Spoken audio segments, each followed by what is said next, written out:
à la Villana Rhianel Rhiniem. Nous avons le plaisir de vous annoncer l'anniversaire de son Altesse Runwald Vandelijord, le neveu de notre bien-aimé Radilka, Linia Vandelijord. Nous serions très heureux si vous acceptiez de nous honorer de votre présence au château Vandelijord à la date indiquée au dos de l'invitation. La famille Vandelijord vous salue. C'est au moins la 3e fois que je relis le carton d'invitation. Je n'en crois pas mes yeux. Il m'offre la chance de ma vie sur un plateau. J'ai annulé la plupart de mes engagements peu importants afin d'avoir le temps de me préparer à cet événement incroyable. Il a lieu dans un mois. J'ai tout le temps nécessaire pour bien réfléchir au comportement à adopter. C'est lors de ces événements que sont décidées les alliances politiques et militaires, et non pendant les grands sommets. Rien que la réception d'un carton d'invitation de cette importance nous propulse, mon royaume et moi, à un statut tellement haut que j'en ai le vertige. J'ai tout fait pour en arriver là. J'ai dû gravir les échelons de cette société impitoyable à la sueur de mon front. Je ne suis après tout que la reine de Yenmar. Mon royaume n'a jamais été considéré comme intéressant, sa force militaire n'est pas impressionnante, et bien qu'il possède des ressources vitales, il n'est pas non plus un partenaire majeur pour le commerce. C'est un petit territoire coincé entre l'hyperpuissance que représente le royaume de glace et d'autres pays un peu plus grands qui possèdent des atouts que Yenmar n'a pas. Depuis que j'ai mis fin à la guerre avec notre voisin du sud, le royaume de Nilar, nous n'avons plus d'ennemis. Lorsque je suis arrivé au pouvoir, arrêter le conflit a été ma priorité. J'ai retiré mes troupes du territoire et je me suis employé à signer un accord de paix. Il a fallu 2 ans pour trouver un terrain d'entente. Je dois maintenant trouver des alliés. Le royaume n'en a aucun et en a cruellement besoin. Quand un pays prend de l'importance, certains vont tenter de l'envahir pour qu'il n'en prenne pas plus ou pour piller ses ressources. Yenmar étant situé à la frontière de celui d'Alanda, il pourrait se révéler d'une importance géopolitique majeure en cas de conflit maintenant qu'il n'est plus considéré comme un pays de second ordre. Ma priorité est de préserver mon peuple des guerres et ce à n'importe quel prix. Il en a connu bien assez. Je pose le carton d'invitation sur ma table de chevet après l'avoir remis dans son enveloppe. Je vais devoir me démarquer si je veux que la famille la plus puissante du continent m'accorde le droit d'être leur allié. Ils n'en ont pas vraiment besoin. Ils disposent de la moitié de la force militaire totale du continent et d'une armée tellement grande qu'elle équivaut au quart du nombre d'habitants de Yenmar. Cependant, le statut de pays frontalier m'offre un avantage énorme. Si mon pays venait à être conquis, cela pourrait aussi porter préjudice à Alanda. Une alliance entre nos 2 pays serait peut-être plus simple à signer que je ne l'imagine. « Villana » m'appelle Virio de l'autre côté de la porte après avoir toqué. « Oui. Votre tante est arrivée pour votre entrevue. Elle vous attend dans la salle du trône depuis un moment, » me répond mon majordome. « Je vous remercie. J'ai beaucoup de choses à faire pour préparer mon voyage, mais je vais devoir tout retarder pour aller voir ma tante. Il faut que cette entrevue soit la plus brève possible, d'autant que je ne l'ai jamais portée dans mon cœur. Je fais venir une de mes servantes pour qu'elle m'habille et me chausse rapidement. Je descends dans la salle du trône. C'est une salle suffisamment grande pour accueillir un banquet de 100 personnes. Ce n'est pas énorme, mais nous n'avons jamais eu besoin de recevoir plus de monde.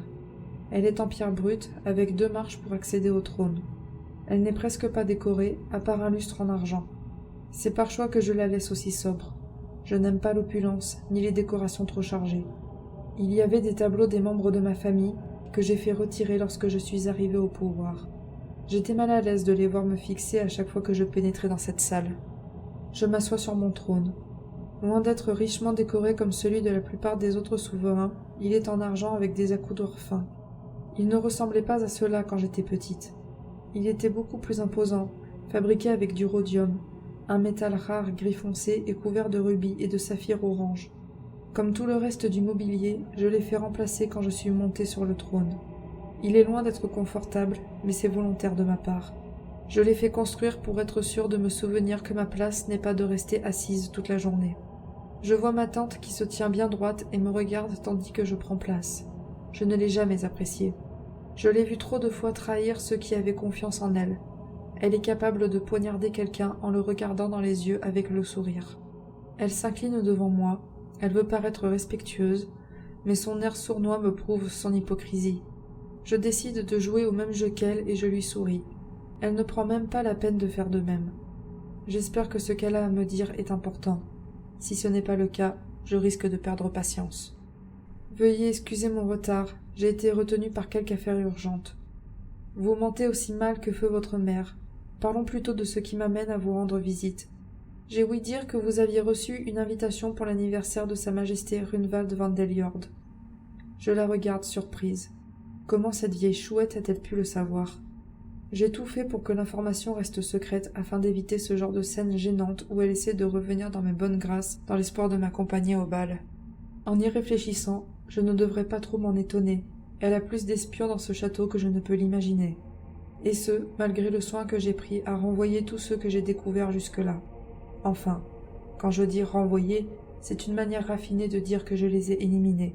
C'est tout ce qu'ils méritaient, étant donné qu'ils n'étaient pas loyaux à leur souveraine. À votre tête, je devine que vous ne comptiez pas m'en informer. Vous me décevez, ma chère. Vous devriez avoir plus d'égard pour moi quand on sait tout ce que j'ai fait pour vous. Me feriez-vous l'honneur d'accepter ma compagnie pour ce long voyage? C'est impossible. Je n'ai pas l'intention de la laisser m'accompagner. Même si j'en avais la possibilité, je ne lui proposerais pas de venir. Je ne lui fais pas assez confiance pour m'aider dans une mission d'une telle envergure. Elle pourrait tout gâcher par caprice, comme elle a déjà essayé de le faire plusieurs années auparavant. Le fait qu'elle ose me déranger juste parce qu'elle a un problème d'ego m'exaspère au plus haut point. Je tente de rester poli. Si vous n'avez rien d'autre à me dire, vous pouvez disposer. J'espère qu'elle s'estime heureuse que je lui parle aussi poliment, alors que je suis terriblement occupée et que je ne supporte pas d'être dérangée pour des boutilles. D'autant plus que le fait de la voir se pavaner comme si elle était en terrain conquis me donne envie de l'envoyer au cachot. Il serait bien qu'elle se souvienne qu'elle se trouve dans mon royaume et qu'elle cesse de se montrer aussi familière à mon égard. Une dernière chose, ma nièce. Cessez de m'appeler ainsi, je vous prie. Je suis la vieille Anna, je vous écoute. Cela me fait un peu de bien de la remettre à sa place. Elle prend un peu trop ses aises avec moi. Nous n'avons jamais été proches et, avant la mort de mes parents, elle ne s'est jamais réellement préoccupée de moi. Je ne sais même pas si elle connaissait mon existence. C'est arrivé il y a 4 ans déjà. Le temps passe vite. Je me concentre sur l'instant présent pour ne pas retomber dans ses souvenirs. À la tête que ma tante fait, je sais que ce qu'elle va me dire ne va pas me plaire. Je voudrais vous mettre en garde. Ne vous leurrez pas trop. Le royaume d'Alanda n'est pas tel que vous l'imaginez. Il est beaucoup plus dangereux et les mœurs là-bas sont bien différentes de celles de notre petit royaume.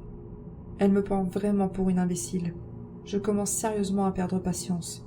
Je me suis bien évidemment documentée sur la manière de me comporter à la cour de ce royaume. Je serais encore en train de le faire si elle ne m'avait pas dérangée pour se plaindre. Si c'est tout ce que vous souhaitiez me dire, je vais me retirer et aller m'occuper de choses plus importantes. Je n'ai aucune raison d'écouter ces soi-disant mises en garde dictées uniquement par la jalousie de ne pas avoir été invitée. Je fais demi-tour pour quitter la pièce. Laissez-moi vous expliquer la raison de mon avertissement, Viana. Contrairement à ici, là-bas tout finit par se savoir. Le moindre écart de conduite, qu'il soit prouvé ou que ce soit juste une rumeur, peut vous plonger dans l'enfer de la disgrâce. Avec vous, ce sera tout le royaume qui en pâtira. De grâce, ma nièce, faites très attention. Les autres nobles sont des lions, prêts à tout pour ne pas perdre leurs privilèges. Ils pourraient même vous calomnier s'ils estiment que vous représentez un danger pour eux et leurs affaires. Je me tourne vers elle. Ses inquiétudes semblent sincères, ce qui m'adoucit quelque peu. Je comprends très bien son avertissement. Elle devrait pourtant savoir que rien ne me fera reculer tant que je n'aurai pas eu ce que je désire. Et puis, ce ne sont certainement pas quelques aristocrates qui vont me faire flancher. S'ils me calomnient, je leur ferai payer. Vous connaissez mon tempérament. Je ne laisserai personne détruire ce que j'ai réussi à construire. Je refuse aussi que l'on puisse dire de moi que je suis lâche et que je les crains. C'est pour cette raison que j'irai, la tête haute, je leur montrerai que nous ne sommes plus le petit pays qui avait peur de se frotter aux grands. Feu mes parents ont fait de nombreuses erreurs que je compte bien corriger. Plus aucun royaume ne nous prendra de haut ou ne se servira de notre territoire pour mener leur guerre. Plus jamais nous ne serons ravagés par la soif de pouvoir de certains. Elle semble impressionnée par mon discours et par ma volonté de donner de la grandeur à Yanmar. Cela me rassure. Elle n'est pas femme à se laisser manipuler par des mots. Si mes paroles l'ont touchée, elles peuvent impacter un grand nombre de personnes. Je pense tout ce que je viens de dire. Il n'est pas question pour moi de risquer l'avenir de mon pays par peur de l'échec, ni par excès de zèle. Je vois que vous aviez déjà réfléchi à la question, Viana. Je m'excuse de vous avoir importuné. Alors qu'elle me dévisage, prête à parler, elle semble hésiter, comme si elle attendait que je lui pose une question. Cette question cruciale me revient en mémoire au moment où elle tourne les talons. « Attendez, qu'en est-il de la mission que je vous ai confiée ? Avez-vous pu obtenir tous les renseignements dont j'ai besoin ? Il faudrait que je sache tout ce qui est nécessaire avant de m'y rendre pour l'anniversaire de son Altesse Runvald van der Jord. À son regard, je vois qu'elle n'attendait que ce moment pour me parler de ce qu'elle savait. Me faire perdre mon temps au lieu d'aller directement à l'essentiel est décidément une de ses principales qualités. Elle devait sans doute trouver trop beau que je la rappelle parce qu'elle détient des informations importantes dont j'ai besoin et que je n'ai pas. Je suis tombée dans son piège. D'un autre côté, elle serait probablement partie sans me dire si je ne l'avais pas fait. Elle devrait déjà s'estimer heureuse que je lui confie la moindre mission. Maintenant que je sais que vous êtes invité, je comprends mieux pourquoi vous avez tant insisté sur la discrétion et l'urgence de la mission. Vous auriez pu me le dire directement. Il se trouve que j'ai fait quelques découvertes intéressantes sur le compte de la famille van der Jord. C'est une famille des plus intrigantes. J'ai notamment appris que la princesse héritière ne devait sa position qu'au favoritisme de sa mère. C'est le Saradilk Lokvald qui, en tant qu'aîné de la fratrie, devait prendre la succession. Cependant, la Radilka voulant à tout prix une femme sur le trône l'a évincée pour y mettre sa fille cadette, Rana. Ce n'est peut-être qu'un bruit de couloir. Pourtant, il s'est suffisamment répandu pour être considéré comme véridique. On dit même qu'il souhaiterait se venger, mais je n'en ai aucune preuve. J'ai aussi trouvé une information qui pourrait vous être utile afin de signer des traités avec Alanda. Sa Majesté Runvald, qui fêtera ses 22 ans comme vous le savez, n'a ni épouse ni fiancée. J'ai ouï dire que ses parents avaient des difficultés pour lui trouver une prétendante alors qu'il cherche depuis 4 ans. Peut-être pourriez-vous tenter votre chance et ainsi conclure tous les accords que vous désirez. En effet, il m'a été rapporté qu'ils n'ont qu'une hâte, le marier. Dans une famille aussi puissante, il n'est pas bien vu de ne pas trouver de fiancée rapidement. Le bruit court que le jeune noble fait fuir toutes les prétendantes que lui présentent ses parents. Je vous remercie, ces informations pourront se révéler utiles en temps voulu. Vous pouvez disposer.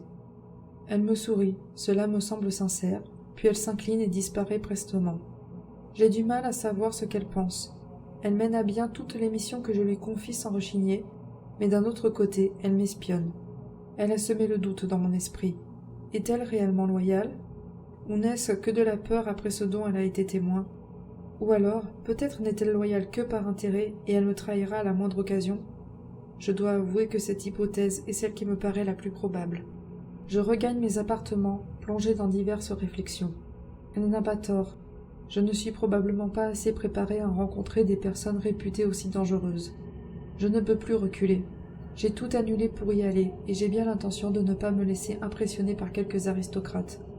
Contrairement à eux, j'ai été forgé par la guerre et la douleur, et non par les pâtisseries et les intrigues de cour. Ils ne s'en doutent sûrement pas, mais ici aussi tout se sait. Pour ce qui est du Saradilk Lokvald évincé par la reine, je ne pense pas que cette information me soit utile ni maintenant ni plus tard. Par contre, je suis très intéressé par le fait que Sa Majesté Runvald cherche une fiancée. Si je peux créer une alliance forte avec une famille aussi puissante, plus rien ne me sera impossible. Je sais que j'en suis capable. Je peux obtenir les faveurs de la famille régnante du plus puissant royaume en épousant le neveu de la Radilka. La méthode employée peut sembler vile, mais je dois assurer un avenir brillant à mon peuple et à mon royaume. Ce ne sera pas la pire chose que j'ai faite pour sauver mon pays jusque-là. Je dois faire ce qui est juste sans me poser de questions. Il ne sera pas malheureux avec moi. Cette union évitera le déshonneur à sa famille. C'est plutôt une bonne chose pour eux, non? Je prends la tenue que mes couturières m'ont cousue pour l'occasion et je demande à ma camériste de me la passer. Je me mets devant le miroir afin de m'assurer qu'elle correspond à l'image que je souhaite renvoyer lors de l'événement. Je suis satisfaite.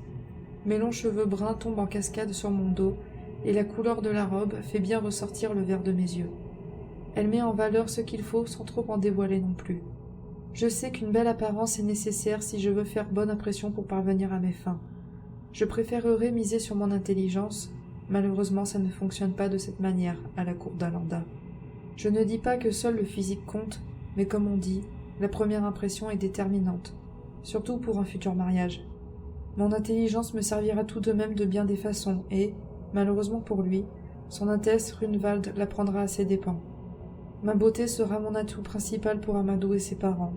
Cependant, cela ne suffira sans doute pas pour obtenir les faveurs du neveu de la Radilka. Je vais devoir ruser pour qu'il daigne me remarquer et me servir de toute la matière grise dont je dispose pour m'assurer qu'il n'est Dieu que pour moi. Je suis tout de même sûr d'une chose, il ne parviendra pas à me faire fuir comme les autres.